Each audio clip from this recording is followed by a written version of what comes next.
Well, hello and welcome to all of our Gold viewers here today. I'm Fiona Lang Sharp, IBCLC Director of Communications and MC at Gold Learning. Well, welcome to all of you joining us here today. I am very excited to be sitting down with Dr. Michael Narvey today, who is going to be our upcoming Gold Neonatal 2020 Online Conference opening keynote. That's right, folks. You heard it here first. Dr. Michael Narvey is going to be with us on May 26th. Now, you can go to the website right now and check out the timeline of when to join us for that live presentation. It is on our goldneonatal.com website right now.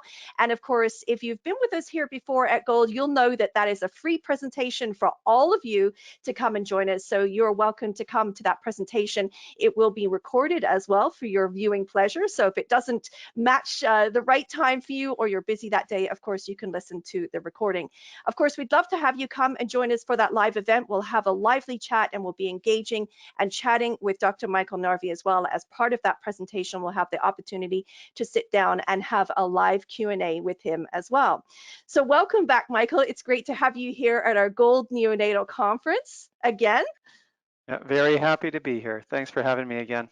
And of course, you have been with us before. This is a great conference for so many folks who are working in the neonatal field, really just to get information out there. It's great to be able to have research that, of course, you can get online and get out there. For a lot of folks, of course, they can't travel anywhere these days. And so it's important that we have these online events in order to accommodate the needs of folks around the world.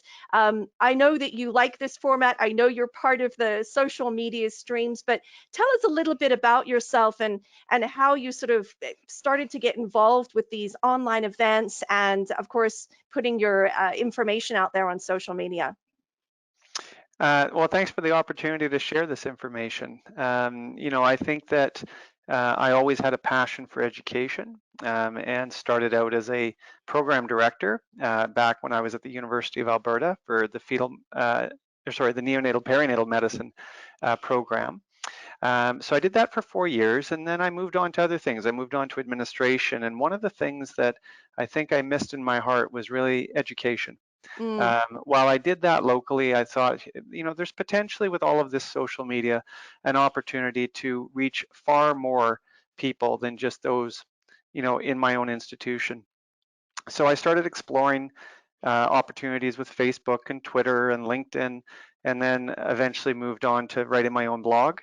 And the response was great. Being able to connect with people all over the world, and then leading me to organizations such as your own mhm. that brings me before this audience today. So it's really been a wonderful experience, and I hope that I can bring something to the table that people find interesting, gets people talking, thinking, and finding out if something that we talk about might be right for your own institution. Absolutely. And I think one of the things that, of course, I admire and love about working online is that we can connect with folks around the world. Now, for both you and I of course, live in Canada, and you're smack bang in the middle, as you've said earlier, in Manitoba, Canada. But tell me, have you had the opportunity to have researchers and other neonatologists connect with you internationally as well because of, having information out there online? Absolutely. There have been lots of connections that I've made over the last few years with people in Sweden, in Austria. Mm, I recently had some correspondence from France and Australia. wonderful. And I really, I think that in large part, it's Mhm, due to getting one's name out there. mhm. Let's be honest, although I know how wonderful living in Winnipeg can be, um, this is not a world city that people flock to. And, No. it's one of those situations that in the online world, it doesn't matter where you are. You could be sitting in the remote Arctic, but if you Yeah, can establish a good presence and you provide good value, for people's time, they'll come and join you in the experience, and yeah, it's been great. absolutely. Yeah, no, that's wonderful. It's just a great way to really share research and sort of keep up to date with what's happening around the world as well. All right, well, speaking of research, let's talk a little bit about your upcoming keynote presentation at our Gold Neonatal Conference titled Human Milk Diet and Fortification, Controversies and Evidence. Ooh, that always sounds, already I'm Hmm. intrigued about what's going to happen. Let's talk a little bit about this. So, first of all, a human milk diet, something that you've worked in for quite some time, something you advocate for. But there are times where it needs to be fortified. There are times that we use products that work, that don't work. So, what's happening in the field right now? Give us a little bit of what we can expect our upcoming keynote presentation. Yeah, thank you for the question. So, what's going on is I think that the last few decades have really led to a shift in realizing the importance of human milk Hmm. over that of formula. I'd like to state up front that I understand there are reasons why some women cannot breastfeed or don't want to breastfeed, but it doesn't change the fact that from what we know, as of 2020, the formula companies are doing their utmost best to try to replicate the benefits of breast milk. But when it comes right down to it, there are a number of constituents of breast milk that just make it the optimal nutrition for the newborn. Hmm.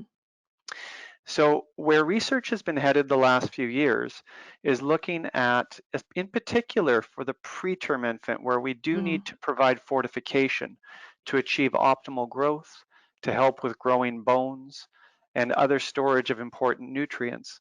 There are fortifiers that are commonly used in the newborn intensive care unit, and we now, for the last number of years, have the option of looking at what's called the exclusive human milk diet, Mm. where both the base nutrition and the fortifier are derived from human milk. So this is where the talk is going to go. We're going to look at what is the evidence for the use of the exclusive human milk diet. We're going to address it honestly and with a very objective lens, looking at where the evidence suggests that it is truly beneficial and Hmm. where some of the holes are Mm. in the research so far. Be mindful that this is a very young field, and so the research is all relatively new, which is great, but what it also means is that there's research yet to come. Mm. And so we'll try to explore where things stand at the moment, Sure. as well as looking at some alternatives that are out there Mm. and considerations for practitioners as they try to determine if the cost of this human milk diet is worth it. And so Right. that's what we'll attempt to explore. And by the end, you will be able to see what you think about the use of an exclusive human milk diet. Well, this is already very intriguing. And I think, having a good look at the research, and like you said, even though it's young research, we know we still need to obviously have more. I think it's important to know what is happening, particularly for our families that, will be given, there'll be decision making, different departments, different neonatologists with different ideas. And, there's so many variables I know around this topic as well. So, this is going to be great having a nice deep dive into this with you and having a look at what's available. So thank you so much, of course, for bringing this presentation to us as well here at Gold Neonatal. I can't wait to hear you on the day. So thank you so much. And thank you for sitting down with me today. It's always good to see you. I hope you're staying well with your family there in Winnipeg, We are, we getting are. through the winter, right? It's we're into spring now, which is wonderful, and staying safe, of course, during this very special time as well. So thank you again for sitting down with us here today. So welcome. Happy to be here. Thank you. And again, just a quick reminder for all of you listening in, Dr. Michael Narvey will be with us on May 26th live. You can check out all the details on our website at goldneonatal.com. You can register for the keynotes for the neonatal conference as well. We'll look forward to seeing you there, either at the live event, of course, and or at the recording. Thank you again to Dr. Michael Narvey for sitting down with me here today. And of course, to all of you, our listening viewers. Bye-bye for now, everyone. Bye-bye.